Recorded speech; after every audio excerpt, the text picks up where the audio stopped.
Okay, ಇನ್ನು ಇದೇ ಭಾಷಣದ ಮುಂದುವರೆದ ಭಾಗವಾಗಿ ಡಿಸಿಎಂ ಡಿಕೆ ಶಿವಕುಮಾರ್ ಅವರು ಸರ್ಕಾರವನ್ನ ಕಿತ್ತ ಹಾಕೋಕೆ ಇದೇನು ಆಲೂಗೆಡ್ಡೆ ಆಗಲಿ ಅಥವಾ ಕಡಲೆಕಾಯಿ ಗಿಡವಾಗ್ಲಿ ಅಲ್ಲ, 138 ಶಾಸಕರ ಸರ್ಕಾರ ಇದು, ಸುಭದ್ರ ಸರ್ಕಾರ.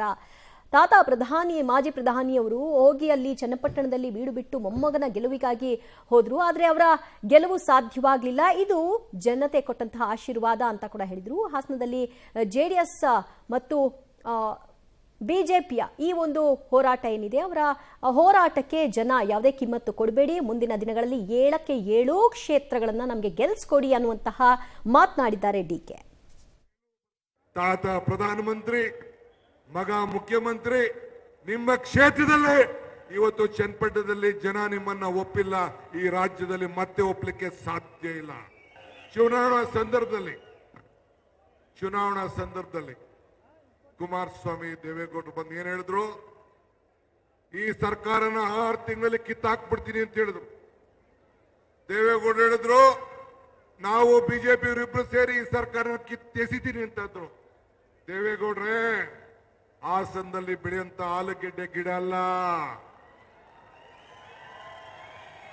ಇಲ್ಲ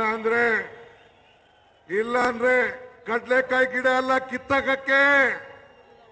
138 ಶಾಸಕರಂತ ಜನಬೆಂಬಲದ ಇದೊಂದು ಸರ್ಕಾರ, ಜನಬೆಂಬಲದ ಸರ್ಕಾರ.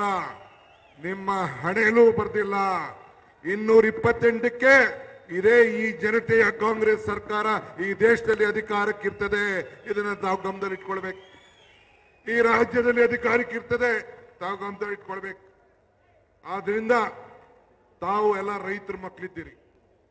ಕುಮಾರಸ್ವಾಮಿ ಅವರೇ, ಗೌರವಾನ್ವಿತ ದೇವೇಗೌಡ್ರೆ, ಕಣ್ಣೀರು ಹಾಕ್ತಿದ್ರಿ ಬಂದು ಚನ್ನಪಟ್ಟಣಕ್ಕೆ. ಎಲೆಕ್ಷನ್ ಟೈಮಲ್ಲಿ ಕಣ್ಣೀರು ಹಾಕ್ತಿದ್ರಿ.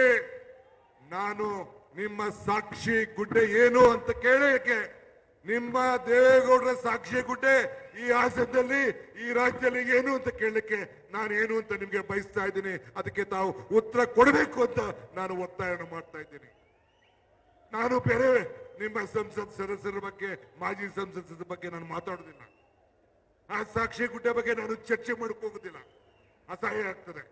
ಆದ್ರೆ ನೀವು ಮಾಡಿದಂತ ಸಾಧನೆ ಗ್ಯಾರಂಟಿ ಏನು, ಅದಕ್ಕೆ ಇವತ್ತು ಈ ಜನ ಕಲ್ಯಾಣ ಕಾರ್ಯಕ್ರಮದಲ್ಲಿ, ಜನ ಕಲ್ಯಾಣ ಸಮಾವೇಶದಲ್ಲಿ ನಮ್ಮ ಕಾಂಗ್ರೆಸ್ ಪಕ್ಷದ ಇತಿಹಾಸ, ಕಾಂಗ್ರೆಸ್ ಪಕ್ಷದ ಶಕ್ತಿ, ಕಾಂಗ್ರೆಸ್ ಪಕ್ಷದ ಕಾರ್ಯ